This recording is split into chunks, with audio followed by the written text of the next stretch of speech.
Poland said Sunday it is negotiating with the United States to permanently station heavy American military weaponry inside its borders, part of a U.S. plan under consideration to bolster its presence in Eastern Europe and the Baltic states to deter possible Russian aggression.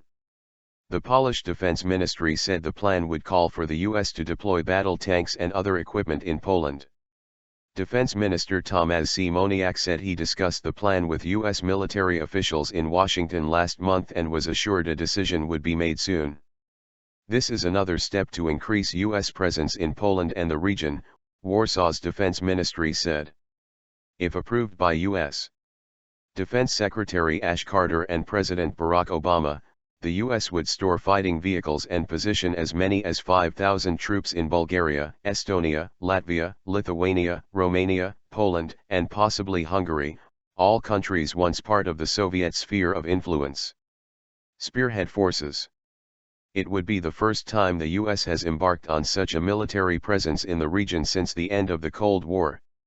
It is part of the NATO military alliance's plan to develop rapid deployment Spearhead forces to deter any further Russian intervention beyond its annexation last year of Ukraine's Crimean peninsula and a signal that the U.S. would come to the defense of its NATO allies in Eastern Europe. The U.S. consideration of the military buildup is a response to the Crimean takeover and the West's contention that Moscow is continuing to support pro-Russian insurgents fighting Kyiv's forces for control of eastern Ukraine, an argument Russian President Vladimir Putin rejects. If something happens, we can't wait days or weeks for more equipment, Raimondas Vigenis, Latvia's Minister of Defense told the New York Times, which first disclosed consideration of the buildup. We need to react immediately. Opinion poll.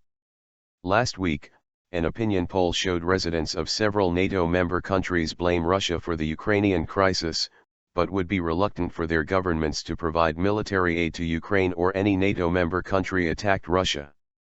The results from the Pew Global Attitudes Project poll comes at a time when tensions between Russia and the West have deteriorated to a level unseen since the Cold War.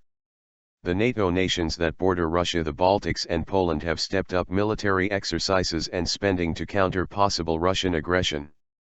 Article 5 of the NATO Charter requires that member nations defend one another if one comes under attack.